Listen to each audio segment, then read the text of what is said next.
Salve rapaziada, seja bem-vindo a mais um vídeo aqui no canal do Fabão, dessa vez análise do UFC 328, card numerado, duas disputas de cinturão. Khamzat Chimaev contra Sean Strickland pela categoria do peso médio até 84, Joshua Ven e Tatsuro Taira pelo cinturão da categoria do peso mosca, rapaziada, até 57, vamos que vamos, deixa seu like, se inscreve no canal. Lembrando que chegamos à marca de 9 mil inscritos, agradeço bastante aí você que é um inscrito aí no canal, se ainda não tiver dado inscrição, vou pedir essa moral aí pra você, fechou? Tamo na meta aí de chegar até 10 mil aí, fechou? Vamos que vamos, rapaziada. Recado simples aí, cara, o último card foi maravilhoso, o card aí do Carlos Prates, acertamos quase o card inteiro nas unidades, só o pesadão lá, o Taito Iwasa que regaçou com a gente, mas de resto, cara, excelentes leituras. E esse card, rapaziada, vocês sabem que comigo não tem conversa, né? Se for pra ir no Azarão, nós vamos. Se for pra ir contra brasileiro, a questão é a leitura, tá? O foco aqui é pegar green, como vocês bem sabem. Inclusive, falando em green, tem uma odd 35 aqui pra vocês, tá? Que eu filtrei desse card, quem quiser pegar, tá aqui no link fixado ou no primeiro comentário aqui da descrição. Então chama e vem comigo, começando o card aqui com Clayton Carpenter e José Ochoa. Rapaziada, essa luta é uma luta muito interessante, luta do peso mosca, tá? O Clayton Carpenter é um cara que tá bem regular no UFC, inclusive vem de duas lutas bem ruins, né? Duas derrotas. Enfim, cara, o que eu posso falar dele? É um cara que depende muito do seu wrestling, a trocação dele não é isso tudo, tá? Ele depende realmente de colocar pra baixo. Foi assim que ele conseguiu vencer suas lutas no UFC, que foram 2 vitórias via finalização. Aí ele pegou o Tajiro Lambekov, que já é um cara que tem grappling pra trocar, e não arrumou, ele perdeu. E foi finalizado contra o Rafael Filho, né? Outubro do ano passado, com a Kimura. Cara, não sei, me parece o cara cru na trocação e que depende muito do seu wrestling ainda, entendeu? É essa a leitura que eu tenho do Carpenter. O José Ochoa, um cara bem promissor, que estreou no UFC pegando a luta contra o Loner Kavanagh em cima da hora. E sabe aquele cara que caiu atirando? Estreou muito bem, tá? Aí ele ganhou do Corey Durden, nocauteando, e aí acabou perdendo pro Asoma Mabaev. Mas assim, cara, perder pro Asoma Mabaev, a gente tem que entender o contexto. Não é demérito, o Asoma Mabaev é um cara que, assim, tem 7 lutas no UFC e 6 vitórias, entendeu? Então eu acho que o José Ochoa foi acelerado, mas é realmente um cara que o UFC coloca muita expectativa. O que eu vejo do casamento de estilos? O José Ochoa é um striker, geralmente vence suas lutas nocauteando, entendeu? E o Clayton Carpenter é um wrestler. Então a gente está se tratando aqui de um confronto de estilos, né? Então é uma boa luta para você considerar levar para o vivo. Se o Clayton Carpenter conseguir fazer o seu jogo de wrestling, a tendência é que ele ganhe. E ao contrário, se o José Ochoa conseguir fazer essa luta ficar em pé, eu acredito que ele ganhe. Cara, mas no questão do gap aqui, eu acho que o José Ochoa tem mais riscos a oferecer em pé do que o Clayton Carpenter. Por isso que eu vou com a vitória do José Ochoa. E se tem mais algum aspecto de positivo que a gente pode tirar, é o seguinte: o Clayton Carpenter, ele enfrentou aqui na sua segunda luta no UFC o Lucas Rocha. O Lucas Rocha é da Shootbox, né? Shootbox Diego Lima. Ele treina na Shootbox. O Tapology aqui tá renovação com a Aritim, mas ele mudou pra Shootbox. Então, cara, o José Ochoa vai estar enfrentando um cara que meio que a Shootbox já conhece, entendeu? Já teve um lutador ali que lutou contra. Então, eu realmente acredito que o José Ochoa vence esse confronto. Acho que se ele negar as quedas, ele tem realmente uma boa vantagem na parte de trocação. Então, eu vou com a primeira luta, a vitória do peruano José Ochoa, mas realmente destacando que é uma boa luta também para você levar para o vivo, tá, galera? Se o Carpenter conseguir impor seu jogo de wrestling, tendência é que ele vença, mas eu tô com o peruano aqui. Acho que ele evita a queda e faz valer sua trocação, ok? Próximo confronto, Baisangur Susurkaev contra Jordan Santos. Galera, essa luta é da categoria 84, peso médio, que inclusive vai ser a disputa de cinturão, né? Que vai estar nesse card. O Susurkaev é um cara que, inclusive, geralmente luta todo o card que o Chimaev luta, são parceiros de treinos. E assim, é um cara muito bom, muito promissor, 11 lutas de MMA profissional, invicto, 11 vitórias. No UFC, ele tem uma história bem interessante, tá, galera? Porque aqui no Contender Series do ano passado, ele ganhou a sua luta dia 12 de agosto e estreou no UFC no dia 16. Então pensa, olha que parada absurda. O cara ganha a luta no Contender, 4 dias depois uma luta cai, ele é chamado e ele ganha. Então é parada de cinema mesmo. E ele é um cara que vem abraçando as oportunidades, tá? Por mais que o Susurkaev seja aquele cara que, assim, toda luta, galera, ele vem ganhando bem, tá? Pela via rápida. Mas toda luta ele toma algum golpe duro de encontro. Toda luta, toda luta. Então é um cara que, assim, mostrou ter queixo, mas ainda é um cara que tem falhas. É um pouco afobado em alguma medida. Ele gosta muito de dar show, fica muito rindo, assim, pros adversários, tirando uma onda, tirando um sarro, entendeu? Então é um cara que, dependendo do casamento, se ele pegar algum cara que é mais sólido, ele pode sim, às vezes tá até perdendo, levando um golpe de encontro aí, cara. Todas as lutas dele no UFC, ele levou pelo menos um golpe duro aí. Mas enfim, ignorando esse fato, é um cara muito rápido pra categoria, tem a mão muito rápida, bota bem pra baixo, parceiro de treino ali, sparring do Chimaev, então realmente é um cara muito bom. Ele enfrenta o Jordan Santos, que é um cara que geralmente as suas lutas ele leva pra decisão, tá? Você vê que as últimas 5 lutas de MMA profissional dele acabou indo pra decisão, estreou também no Contender Series. Aí ele perdeu pro Ozzy Diaz aqui numa luta que, assim, o gás foi muito diferencial. O Jordan Santos deu uma morrida no gás muito grande. E aí ele enfrentou o Danny Berlo, que era um cara que lutava na categoria do 7-7, subiu pra categoria do 8-4. E assim, foi uma luta bem morna, assim, que no final o Jordan Santos fez mais e acabou vencendo. Mas, cara, eu acho que é muito difícil aqui o Susukaev não sair com a mão levantada, tá? Eu acho que ele é bem mais rápido, é um cara mais técnico, um cara que tem capacidade de botar essa luta pra baixo, de variar o nível também. Então, assim, eu acho que o Jordan Santos não pode ser subestimado, principalmente o queixo dele, tá, galera? Essa luta, eu não sei se essa luta, assim, dá vontade de pegar o Susukaev e ganhar pela via rápida, tá? Dá vontade, é um cara que é capaz disso, mas eu realmente, galera, o Jordan Santos é um cara que tem muito queixo, cara, muito queixo. Essas últimas lutas aqui, ele chegou a tomar alguns golpes e é um cara que absorve bem, cara. E sabe aquele cara que consegue lutar cansado? Não sei se vocês estão entendendo o que eu estou querendo dizer, mas ele realmente consegue ir no próprio ritmo, assim, mesmo cansado, soltar golpes, enfim, ficar ali clinchando. Mas eu vou com a vitória do Susurkaev, cara. Vou com a vitória do Susurkaev, acho que pra mim não tem pra onde correr. No final do dia, o lutador russo é o lutador mais completo aqui, tá?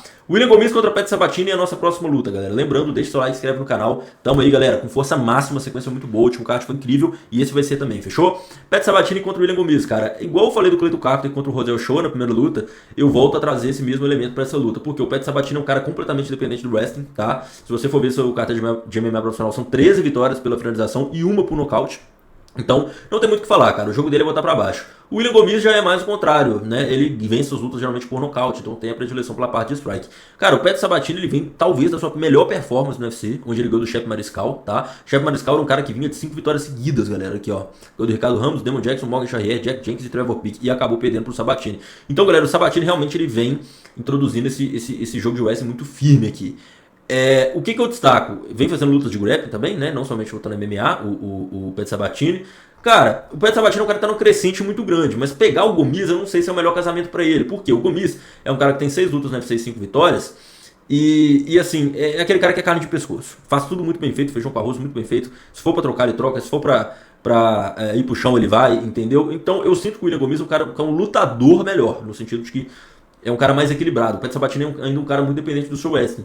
Então, cara, eu vou levemente aqui com o William Gomis por acreditar que caso ele negue as quedas do Pat Sabatini e consiga fazer essa luta ficar em pé, ele vença. É a mesma leitura que eu tô tendo dessa luta do Rosel Show e do Clayton Carpenter. Eu vou com o William Gomis, porque se o Sabatini tiver dificuldade de botar pra baixo o Gomis em pé pode ser que cozinhe o Sabatini, se é que vocês me entendem, entendeu? E o William Gomis é aquele cara que cai pra dentro, é extremamente porradeiro, faz guerra demais. Você vê que várias dessas lutas dele aqui foi por decisão dividida ou por decisão majoritária, tá?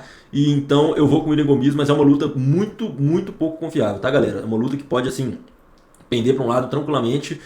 O Pat Sabatini tem jogo de wrestling assim, muito sólido. Eu acho que o Gomis sabe o que o Sabatini vai fazer, deve estar treinando muito, mas ainda assim, cara, é uma parada que é confronto de estilos. Vai ser quem imprimir o jogo, leva. Então eu vou com o William Gomis, mas é um palpite que eu iria com meia unidade, alguma coisa nesse sentido, pra mitigar o risco. Não é uma luta tão confiável que tem um padrão tão claro, tá? Próxima luta, Roman Kopylov contra Marco Túlio, o Matuto. Vamos falar dessa luta. Primeiramente, Roman Kopylov, essa luta da categoria T84, tá, galera? O Kopylov é um cara que é muito bom de trocação, tem um alcance muito bom, mão pesada, e o principal destaque que eu falo do Kopylov é o seu queixo, tá, galera? Ele é um cara que, assim, ele já enfrentou muito cara brabo do UFC, extremamente nocauteador e nunca foi nocauteado. Isso que ele já engoliu golpe limpo, tá? Contra o Borrachinho aqui, ele tomou golpe de, assim, saiu protetor. Contra o Robocop, ele perdeu por decisão, mas tomou golpes também. Então, assim, o Kopylov é um cara que realmente tem um queixo muito bom. Porém, cara, eu tenho que destacar que o Kopylov é tipo um cara que luta kickboxing no MMA, entendeu? O grappling dele ainda deixa a desejar. Já foi finalizado 2 vezes, tá? Contra o Antônio Hernandes, o Fluff, e contra o Carl Robertson, enfim. Mas, cara, o Kopylov é aquele cara que é muito bom de kickbox, assim, né? Trocação, só que ainda tem a sua falha no jogo de grappling. O Kopylov, inclusive, nessa luta contra o Cezinha aqui, eu não sei se vocês vão lembrar, foi uma luta que o Kopylov estava até perdendo ali em alguma medida na trocação, e quem botou pra baixo, teve a iniciativa de queda, foi o próprio Kopylov. O Cezinha, enfim, ainda estava meio que entrando no UFC ali e tal, não tinha muitas lutas. Enfim, então o Kopylov era aquele cara que não é completamente cru assim, entendeu? Agora, o Marco Túlio Matuto, eu acho que é um bom casamento pro Kopylov, no sentido de ser 2 strikers, mas eu queria ver o grappling do Matuto nessa luta, cara, porque eu acho que assim, na trocação, em alguma medida, eles podem se equivaler, né? São 2 caras que têm poder de nocaute, são rápidos, trabalham bem o alcance, enfim, são 2 caras bons de porrada em pé. O resumo é esse. Mas o diferencial da luta é que eu acho que o Matuto pode ser um lutador mais completo para esse confronto. A gente viu o Marco Túlio Matuto contra o Yusri Belgariu na luta dele do Contender em 2023, não sei quem vai lembrar essa luta, conseguindo fazer um jogo de cortar o ângulo, levar o adversário pro clinch e inclusive derrubar, que foi o que ele fez contra o Belgariu para ganhar essa luta. Então eu vejo o Marco Túlio Matuto conseguindo imprimir uma luta estratégica e tá ganhando esse confronto. ok? Não acho que o Marco Túlio vai querer trocar igual ele fez com o Leroy Duncan, meio do octógono ali e porrada, apesar dele até ter capacidade para isso, né? Tem 3 lutas, deve ser 2 vitórias por nocaute. O Marco Túlio tem a mão pesada, inclusive chuta muito bem. Ele entrou no Contender 2024 com um chute giratório muito bonito, que enfim, levou a nocaute o seu adversário, que é um bom nome, inclusive. Então, assim, cara, eu acho que o Marco Túlio tem mais capacidade de vencer essa luta. Em pé, acredito que isso equivale. Talvez uma leve vantagem pro Kopilov, no sentido da experiência que ele já tem no UFC, de ter enfrentado até caras do top 15.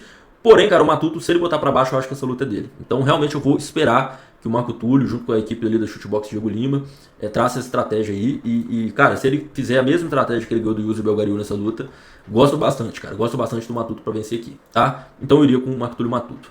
Próxima luta, Jim Miller contra Jared Gordon. Cara, mais um que eu coloco na lista aí, que pode ser um confronto de estilos. O Jim Miller, galera, já tá com 42 anos de idade, tá?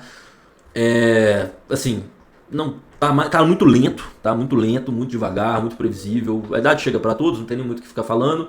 Bom, o Jared Gordon é aquele cara também que já tá chegando lá, já tá com 37, já não tá performando com tanto ritmo. Enfim, ele vem de uma luta muito boa contra o Thiago Moisés, que ele deu um nocautaço ali com 3 minutos, mas aí depois ele perdeu pro Rafa Garcia. Cara, o que eu vejo dessa luta é o seguinte, cara. O Jim Miller deve tentar botar pra baixo, o Jared Gordon deve tentar fazer essa luta ficar em pé, não tem muito segredo, mas eu não consigo muito confiar no Jim Miller não, cara. Principalmente depois da sua última exibição dele aqui contra o Chase Hooper. E até mesmo contra o Bob Green aqui, cara. Foi lutas assim que o Jim Miller tenta ali encurtar pra tentar entrar em queda. Às vezes um double leg, uma finta e entra. E eu acho que o Jared Gordon, em alguma medida, só consegue desvencilhar isso e trabalhar mais a trocação. Entendeu? Uma luta difícil também. São 2 caras que já estão bem veteranos. Não sei se almejam muito alguma coisa, sabe? Então eu vou com o Jared Gordon, principalmente porque, não sei, cara, não sei a luta de despedida do Jim Miller também, pode ser qualquer momento, 42 anos, sabe? Então eu iria com a vitória do Jared Gordon, mas luta para meia unidade, luta para complementar, às vezes, numa operação, não é uma luta muito confiável, não. Se trata de 2 atletas bem veteranos aí, tá? Próximo confronto, Grant Dawson contra Matheus Rebeck. Lembrando, tá, galera, os meus melhores palpites você encontra no meu grupo VIP de MMA. O grupo VIP é o grupo selecionado de 5 a 10 entradas todos os dias, tá? Quando tem eventos de luta. Vai começar o Sumo agora dia 10 de abril, tá? Sumo, mercado de luta que a gente opera bastante, vai ser 15 dias de torneio, com todo dia entradas ininterruptas, tá? Box que a gente tá trabalhando, tá com aproveitamento muito bom. Pegamos green recentemente, no fim de semana, com o Jaime Munguia pra ganhar, com o David Benavides, que acabou nocauteando. Tem os eventos da PFL, que tá tendo muito, do Hype, que tá tendo dia de semana, o UFC BJJ. Então, todos os eventos de luta, tá, galera? A gente não trabalha somente o MMA, tem outros mercados também, mas além do MMA, né, que é o UFC, o carro-chefe, tem PFL, Octagon, Cage Warriors, tem vários outros eventos de luta, ACA, que é MMA russo, o LFA, enfim. Então, a gente trabalha todos os dias lá, os melhores palpites do meu grupo VIP, tá, galera? Você vai receber 5 a 10 entradas todos os dias lá, bingos e múltiplos de odds altas, entradas ao vivo, tudo completinho, qualquer transmissão, link com o bilhete pronto. Se você quiser conhecer e fazer um teste de um mês, o link tá aqui na descrição nos comentários, dá pra pegar um plano maior também. E vamos que vamos, você será muito bem-vindo no grupo VIP, tá, galera? Pra adquirir, link na descrição ou nos comentários. Grant Dawson contra Matheus Rebeck. Galera, essa luta é uma luta muito interessante no sentido de que é o seguinte, o Grant Dawson é um cara que ele é muito bom de grappling, sério, de verdade, é um cara que tem 13 vitórias de finalização, só que ele tem 2 defeitos. A trocação dele é muito limitada, no sentido de que a trocação dele, ele basicamente usa a trocação dele como finta pra tentar encurtar e grudar. Não tem muito segredo. Ou então, quando ele usa a trocação dele, seria mais no ground and pound, né? O jogo dele é muito voltado pro grappling, tá? Até mesmo as vitórias geralmente pro nocaute que ele tem é botando pra baixo e trabalhando no ground and pound por cima, entendeu? Só que assim, cara, ele tem um defeito que é foda mesmo, que é o queixo, cara. O queixo dele é um pouquinho, ele não absorve tão bem. Nos últimos anos aí, né, ele perdeu pro Bobby Green, né, e pro Manuel Torres sendo nocauteado no primeiro round, levando o golpe de encontro, assim, então realmente é difícil confiar um pouco no Grant Dawson por causa disso. Ele é um cara que o queixo dele não absorve tanto. O Matheus Rebeck é aquele cara que também cai pra dentro, extremamente porradeiro, suja a luta, gosta de bônus pra caramba. Você vê que aqui, as últimas 3 lutas dele foi luta da noite, tá?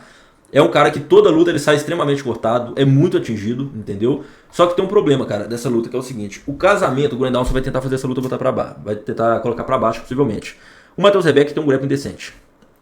Ele tem um grappling decente. O que me complica dessa luta é se o Grant Dawson conseguir derrubar e ficar controlando por cima, porque ele realmente tem uma vantagem muito grande de tamanho aqui contra o Rebeck. Mas como o Matheus Rebeck tem um grappling decente, eu acredito que a trocação dele é um pouco mais sólida, entende? Então, eu acho que aqui a gente pode estar se tratando de uma boa zebra para esse card. Eu iria com o Matheus Rebeck, talvez em meia unidade, enfim, alguma coisa. Por que isso? Porque se o Grant Dawson tiver dificuldade para colocar para baixo, eu acho que a velocidade e a trocação do Rebeck pode ser um diferencial para essa luta, ok? Então, e como eu disse, o queixo do Grant Dawson, ele tem problemas recentes aí nesse fundamento. Então eu pegaria o Rebeck aqui pra uma zebra. Me agrada mais pelo estilo do casamento, como eu disse, o Grandalson gosta de colocar pra baixo. São 13 vitórias de finalização. O Rebeck é um cara que também manda bem no grappling, tem 7 vitórias de finalização, nunca foi finalizado. Então, caso o Grandalson se frustre colocando pra baixo, eu acredito que o Rebeck acabe tendo mais êxito na parte de striking e vença esse confronto, tá? Lembrando, o Matheus Rebeck é uma zebra, então seria uma boa opção de zebra. Recomendação em minha unidade colocando um troco. Galera, a próxima luta, Joel Álvares contra Yaroslav Amosov. Lembrando, galera, deixa o seu like, inscreve no canal, tem a odd 35 pra vocês aqui no link fixado nos comentários ou na descrição. Não esquece de pegar, fechou? Não esquece de se inscrever no canal também, estamos na meta de 10 mil inscritos, ia me ajudar bastante, então peço pra vocês estar fazendo isso também. Joel Álvares contra Yaroslav Amosov, baita de uma luta. Galera, o Amosov é um cara que realmente é um daqueles caras que veio no auge do Bellator, né? É um cara que geralmente vence suas lutas por finalização, apesar de ter algumas vitórias por nocaute também, mas é um cara que realmente o jiu-jitsu dele é muito bom. O que eu destaco aqui? Ele estreou no UFC em dezembro do ano passado, então já vai estar fazendo sua segunda luta na organização, finalizando o Neil Magny em 3 minutos de luta, cara. Foi uma exibição muito boa contra um cara que é tido como porteiro da divisão. Então, o que eu penso aqui do Amosov, cara? É um cara que tá cada vez mais achando seu espaço dentro do UFC, entendeu? Lutou a carreira toda no Bellator e enfim, é um cara que tem pano pra manga aí pra gente tá buscando, tá? Agora o Joel Álvares, né, que vai ser o adversário dele, já é um cara que é um caso um pouco mais diferente, por quê? Lembrando que essa luta, tá, galera, é na categoria até 77 quilos. Porém, o Joel Álvares no UFC é um cara que toda a carreira dele, desde que ele entrou, ele lutava na categoria até 70. Inclusive, ele é um cara que sofre muito para bater esse peso, tá? Tanto que ele subiu de categoria. Você vê que aqui ele não bateu peso contra o Yakovlev, nem contra o Thiago Moisés. E aí, contra aqui o Drakkar Klose, ou Elvis Brener, foi contra o Drakkar Klose. Ele acabou sofrendo muito com a balança ali e tal, e aí na outra luta ele já subiu para 77. Então um cara que, pensa mesmo, o cara tem 1,91m, para ele bater 70 quilos ele ficava realmente muito alto. Tanto que na categoria de 70, ele tinha assim, conseguido uma boa vitória, perdeu pro Tsarukian, que não é demérito nenhum, mas é um cara que mandava muito bem. O que eu destaco do Joel Álvares, galera, é o seu repertório, é um cara que conecta muito bem joelhada, cotovelada, machuca muito bem, chuta muito bem. Foi, inclusive, o primeiro cara a nocautear o Elvis Brener. O Elvis Brener que é tido como um cara que tem um queixo muito bom. Você vê que aqui, ó, tem 16-6, né? 22 lutas de MMA profissional. O único cara a nocautear o Joel Álvares foi o único cara a nocautear o Elvis Brener foi o Joel Álvares. Então, realmente é um cara que tem a mão pesada, trabalha muito bem cotovelada, variação de golpe. Então, o que eu vejo dessa luta? Joel Álvares é um cara que tem 17 vitórias por finalização de MMA profissional.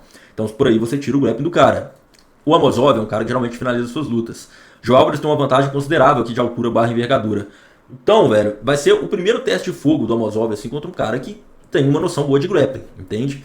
É uma luta difícil, tá, galera? É uma luta realmente difícil. Eu acho que o Joel Álvares vem de uma performance muito boa contra o Vicente Luque. Quem assistiu essa luta lembra que foi uma surra. O Joel Álvares dominou os 3 rounds, tá? Os 3 rounds muito bem. Então, eu iria com a vitória do Joel Álvares aqui, né? Realmente é uma luta assim, difícil de ter uma leitura, até por se tratar de Joel Álvares mudando de categoria recente. E o Amosov é um cara que vem do Bellator, mas vem de uma performance que ele venceu, que deu pra gente ver pouco dele, né? Ele finalizou em 3 minutos. Mas eu acho que, cara, o Amosov vai ser um pouco obrigado a trocar nessa luta. O Joel Álvares não é um cara bobo, é um cara que tem 10 lutas no UFC e 8 vitórias. É um cartel muito positivo. Então eu iria com a vitória do Joel Álvares aqui, o lutador espanhol, tá bom? Rapaziada, a próxima luta talvez seja a mais fácil do card, tá, galera? Não tem muito pra onde correr, até Bagotier pra ganhar, é o meu palpite.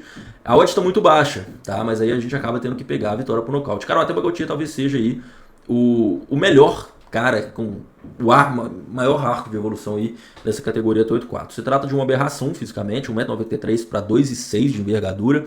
É o Francis Ngannou versão reduzida, né? Versão 500ml ali, cara. 24 anos de idade, tá? Já tá fazendo sua 5ª luta no UFC. Ele que tem 4 lutas e 4 vitórias, sendo 3 no primeiro round, cara. O que a gente viu do Ateba Gautier na última luta? A última luta ele acabou ganhando por decisão contra o Andrei Puliaev. E foi uma luta que o Puliaev lutou muito bem, porque o que o Puliaev fez? Bate, sai, bate, sai, bate, sai. O Ateba Gautier se mostrou um cara previsível no sentido de que você precisa te parar na frente dele e aí ele te acerta. Ele vai cortando seu ângulo, marchando pra frente. E o Puliaev fez um jogo de bate-sai, saindo, desvencilhando. Perdeu a luta, perdeu, mas vendeu caro. Foi uma luta que deu pra ver que o Ateba Gautier ainda tem algumas falhas ali no seu jogo, entendeu? Mas assim, cara, ele pega o Ozzy Dias, e o Ozzy Dias é aquele cara que assim, já foi nocauteado 3 vezes na carreira. É um cara que inclusive no UFC lutava na categoria de cima, né? Lutava de peso meio pesado, e aí desceu recentemente para peso no 8-4, né? Peso médio. Então assim, cara, eu não vejo o Ozzy Dias tendo jogo aqui para ganhar do Ateba. Acho que qualquer fundamento que você for pegar, explosão, poder de nocaute, gás, enfim, velocidade, é tudo favorável ao Ateba Gautier. Eu acho que realmente se trata de uma luta de 2 strikes. Eu acho que o Ateba Gautier tem tudo para vencer esse confronto e realmente, se a mão encostar, muito difícil do Ozzy Dias tanto replicar o jogo do Puliaev, né, que exige, né, com méritos do Puliaev, mas muito mobilidade e gás, né, pra você ficar toda hora saindo da radiação de um cara, né, extremamente forte fisicamente. Então eu iria com a vitória do Ateba Gauthier pro nocaute, tá, galera? E como eu disse, o Ateba Gauthier é um cara que das 4 lutas que ele tem no UFC, 3 acabaram no primeiro round, tá, galera? Não passaram nem de 4 minutos. Então se você quiser colocar o Ateba pra ganhar no primeiro round também, é uma estatística que faz todo sentido. 3 em 4, não tem muito o que falar. Então eu iria com a vitória do Ateba Gauthier e muito provavelmente por nocaute, tá? Próxima luta, King Green ou Bob Green contra Jeremy Stephens. Cara, essa luta, olha, é uma luta de dois. Essa luta, assim, honestamente, a chance dela terminar por nocaute é muito alta, porque são dois caras extremamente nocauteadores, 2 strikes. O Bob Green é um cara que, né, enfim, mais de 50 lutas de MMA, geralmente ele mata pela espada e morre pela espada. O que eu tô querendo dizer? Do mesmo jeito que ele tem poder de acabar a luta, ele já tem um queixo bem avariado também, a absorção de golpe dele é baixa, só que ele tem a mão muito pesada, você nunca pode subestimar. Ele foi nocauteado aqui contra o Ruff, né, naquele chute giratório, caiu apagado, contra o Perry Pimblett dormiu no triângulo, contra o Jelly Turner foi nocauteado aqui, então ele vem nessa sequência cara, quilometragem muito alta, né, galera? Então é aquele cara que tem um queixo avariado, mas tem muito poder nas mãos. O Jeremy Stephens é um caso parecido, né? O Jeremy Stephens é um cara que tá lutando bare knuckle, se você for ver aqui, né? Ele vem lutando bare knuckle aqui, até lutou com o Mason Jones ano passado, mas é um cara que tá lutando mais no ritmo do bare knuckle. Bom de boxe, já lutou até com o José Aldo, super luta aqui. Mas assim, velho, vamos falar a verdade. É uma luta que tem tudo para os dois trocar porrada e um cair, entendeu? É isso. Muito difícil. Eu acho que o Bob. Eu vou com o King Green, por quê? Primeiro, além dele vir de 2 vitórias, inclusive contra bons nomes, que é o Lance Gibson e o Daniel Zellweger, ele é um cara que tá no ritmo de luta de MMA. Inclusive, ele tá num ritmo muito bom. Se você for pensar que desde dezembro do ano passado, vamos colocar nos últimos 6 meses, essa vai ser a terceira luta dele, em 6 meses. Então o cara tá num ritmo muito frenético, o Bob Green. O Jeremy Stephens, ele tá lutando bare knuckle, galera. Tá? A última luta de MMA dele foi um ano atrás. Entendeu? E tirando o fato que antes disso ele estava só lutando boxe e bare knuckle, tá? Então realmente essa questão de ritmo do Bob Green tá muito maior, mas eu acho que essa luta não chega até o fim não, cara. Acho que tem tudo para um cair, mas se você me perguntar quem acha que ganha, eu vou com o Bob Green, tá? Acho que o ritmo dele tá muito bom, de 2 vitórias, é a terceira luta dele nos últimos 6 meses. Acredito que o certo aqui seja a favor do Bob Green, fechou? Próxima luta, Sam Rowley contra Joaquin Buckley. Lembrando, galera, a gente tem o grupo VIP também, mas nós também temos o grupo gratuito de MMA do Fabão, tá? Quando o vídeo aqui fica pronto, eu posto lá. Tem também vários palpites e bilhetes prontos que eu deixo lá todos os dias onde tem luta. E é 100% de graça. Para você fazer parte, o link tá aqui na descrição, nos comentários, tá? Não tem muito segredo. É só você clicar e entrar, tá? Grupo gratuito do Telegram, se você ainda não faz parte. Próxima luta, categoria até 7-7, Sam Rowley contra Joaquin Buckley. Luta muito boa, eu acho que quem vencer vai ficar muito grande. Se tratam de 2 caras assim que eles estão vindo de derrota, tá? E vamos falar um pouco primeiro do Sam Rowley. Cara, o Sam Rowley é um cara que é um pouco parecido, fazendo uma rápida analogia aqui, com o Pat Sabatini, tá? São dois. O Sam Rowley é um cara que depende muito de botar para baixo, tá? A trocação dele ainda deixa um pouco a desejar, principalmente quando você bate no teto ali do top 5 da categoria, mas o grappling dele é realmente muito embaçado. O que eu destaco aqui? Ele perdeu pro Michael Morales, sendo nocauteado, 3 minutos de luta, não achou a distância, as tentativas de queda que o Sam Rowley tentou foram frustradas. Ele ganhou do Leon Edwards, finalizando, fez algumas boas lutas contra o Kevin Gastelum, Gilbert Burns e tal, enfim, mas o resumo é esse, cara. Ele tem um bom grappling, mas a trocação dele deixa a desejar, tá? O Joaquin Buckley já é um cara que é o contrário. O Joaquin Buckley é um cara que a trocação dele é muito boa. Ele tem 15 vitórias por nocaute, tá? Em toda a sua carreira de MMA profissional. Mas o grappling dele é um pouco... Como é que eu cito, cara? O grappling dele é muito mais baseado na força física do que na técnica. Ele é um cara que, às vezes, compensa a sua deficiência técnica pela sua força bruta mesmo, de muscular, assim. Então a gente vê alguns momentos do Joaquin Buckley resistindo a algumas entradas de queda e tal, do mais, na ignorância, entendeu? Na base ali do empurra, quadrilzão e já era. O tanto que se você for ver as vezes que ele bota pra baixo e tal, ele não tenta finalizar. É ground and pound, mão dura e porrada mesmo no cara. Ele não tem nenhuma vitória por finalização e nunca foi finalizado. O que eu destaco do Joaquin Buckley, né, além de falar desse fator físico?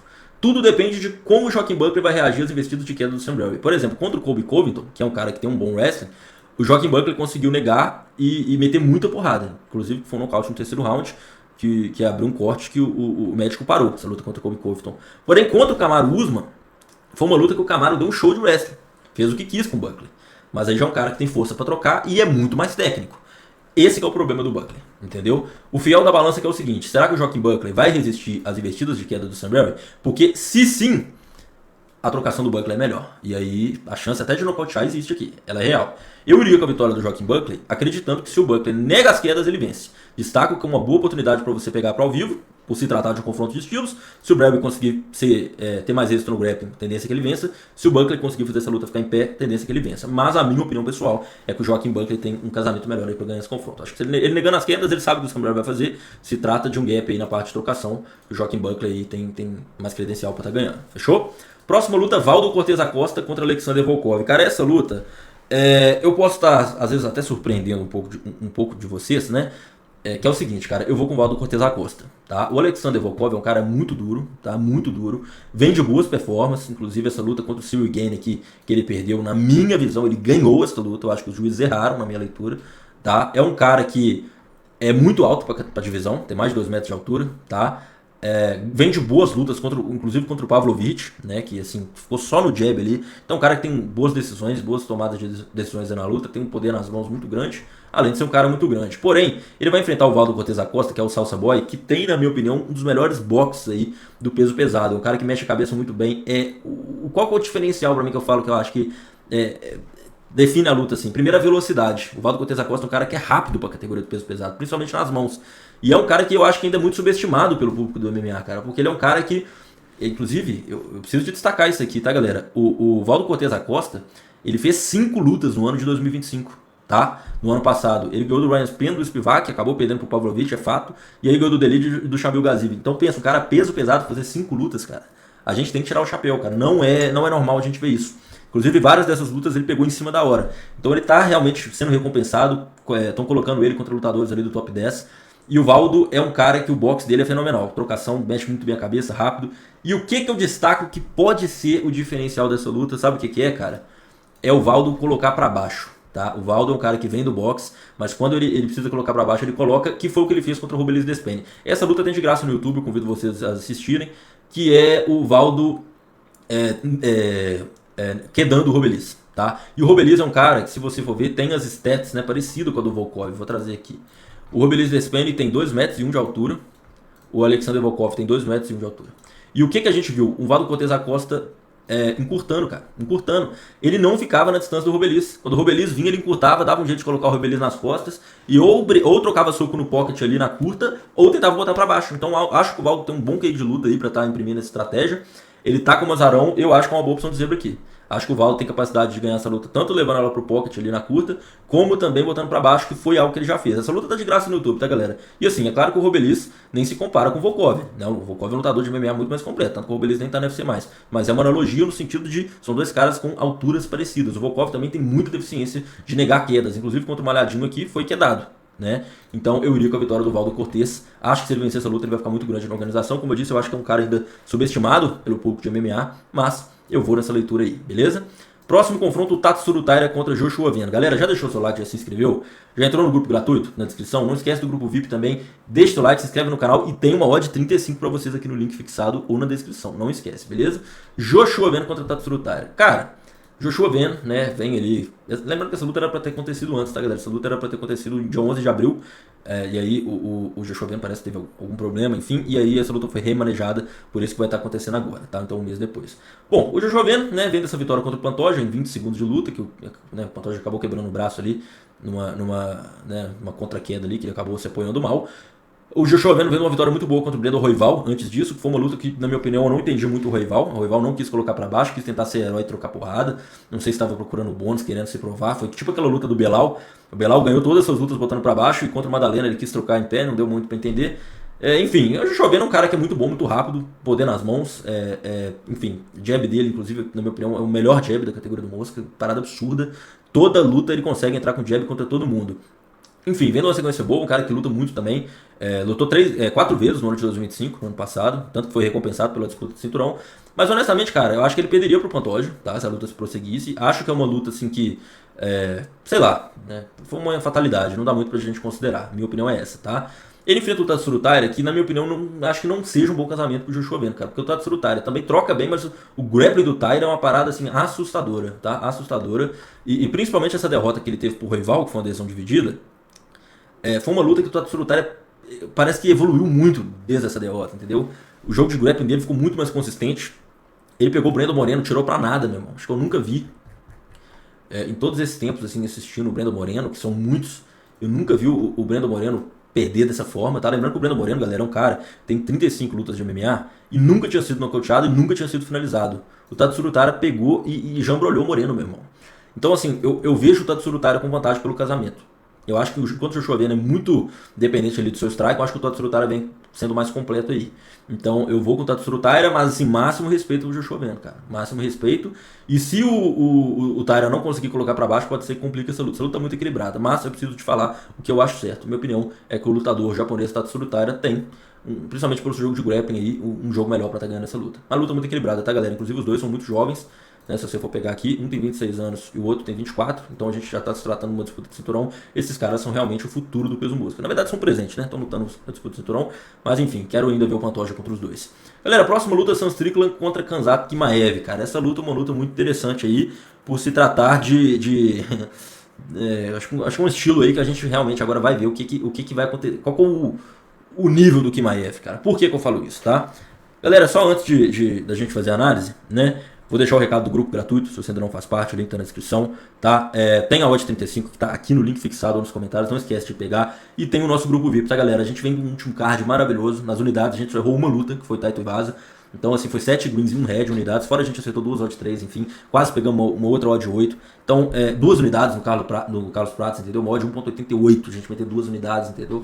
Então, meu irmão, a gente tá numa sequência maravilhosa. Se você quiser adquirir o grupo VIP, o link tá aqui na descrição, nos comentários. Pegar todos os palpites desse card, dos outros eventos que tá tendo. Vai começar o Sumo agora, Box, PFL Octagon, enfim, LFA. Vai vir um contender em breve, vai vir um card, deve ser Casa Branca. Então, cara, a expectativa é a melhor possível, beleza? Khamzat Chimaev contra Sam Strickland. Galera, por que eu falei que a gente vai ver o nível do Khamzat Chimaev? Porque assim, claro, ele dispensa apresentações, são 9 vitórias, todas muito boas, enfim. Mas cara, o Sam Strickland, ele tem um jogo que é o seguinte, ele nunca foi finalizado na carreira. Ele tem uma base de wrestling boa, tá? Ele treina wrestling, tem vários vídeos na internet dele treinando wrestling. E é o seguinte, cara, o Sam Strickland é um cara que é chato, ele tem um estilo muito único, digamos assim, pouco ortodoxo, sei lá, é aquele cara que marcha pra frente... numa meia guarda assim e boa, entendeu? É um cara que é muito subestimado, cozinha suas lutas muito bem. Eu acho que a pedra do sapato dele é kryptonita realmente o Dricus du Plessis, cara. O Dricus du Plessis consegue lutar muito bem contra ele, mas se você for pegar assim, cara, vamos falar, o Chimaev tem dificuldades para quedar o Sam Strickland e essa luta fica em pé. A gente já viu o Chimaev com algumas dificuldades na parte de trocação principalmente contra o Durinho aqui. Então, cara, entendeu? O ponto que eu quero chegar é o seguinte, será que o Chimaev não vai conseguir colocar o Sam Strickland para baixo? E se essa luta fica em pé, será que o Chimaev tem strike impuro pra trocar com o Strickland? Porque vamos parar pra pensar, cara. O Chimaev, essa luta contra o du Plessis, né, que foi a luta ali do cinturão, né, vai ser a primeira defesa do cinturão do Chimaev, foi uma luta que o Chimaev fez 25 minutos de colocar pra baixo e dominar. Será que o Strickland aguenta essa pressão? Porque caso sim, cara, acho que pode ser uma luta indigesta pro Chimaev aí. E tá pagando odd 5 mesmo. Tá pagando odd 5 pro Strickland. Então a gente vive naquele limite. Ou a gente confia no Chimaev arriscando um retorno muito baixo, ou a gente coloca um troco do pão no Sam Strickland se ele morder essa luta. Eu, honestamente, cara, e olha que eu sou muito fã do Chimaev, tá, galera? Se tem um cara que apostou em todas as lutas do Chimaev até aqui na UFC, sou eu. Vocês podem pegar todos os vídeos aí pra trás. Mas se tem uma luta de todos, vamos pegar o top 5 ali da categoria do 8-4. Eu acho que o Strickland talvez pode ser o pior casamento pro Chimaev na minha leitura. Porque o Strickland, se ele mantiver uma base de wrestling aí e fazer essa luta ficar em pé, ou no mínimo no clinch, cara, aí ele tem chance. Agora o resto, cara, eu não acho que tenha chance não. Honestamente, tá, galera? E minha opinião é essa. Então eu colocaria o troco do pão no Strickland, porque qualquer coisa que você colocar vai multiplicar por 5 vezes. É a odd que tá pagando pro Strickland. Então eu prefiro colocar um troco do pão no Strickland aqui, porque a recompensa tá muito alta. Questão de odd, tá, galera? Questão de odd. Hoje, se você bota 100 reais no Chimaev, volta 117, ou seja, 17 reais de lucro. Não é um valor tanto. Tu bota 100 reais no Strickland, bota 500, entendeu? Então eu prefiro botar 20 conto no Strickland para voltar 100, fazendo uma analogia, cada um que siga a sua banca. Prefiro colocar um troco do pão no Strickland aqui, ok? Então é isso, rapaziada. Esses foram nossos palpites do card do UFC 328. Espero que você tenha gostado. Tamo junto, deixa seu like, se inscreva no canal e vamos pra cima forrar bastante, muito green pra gente.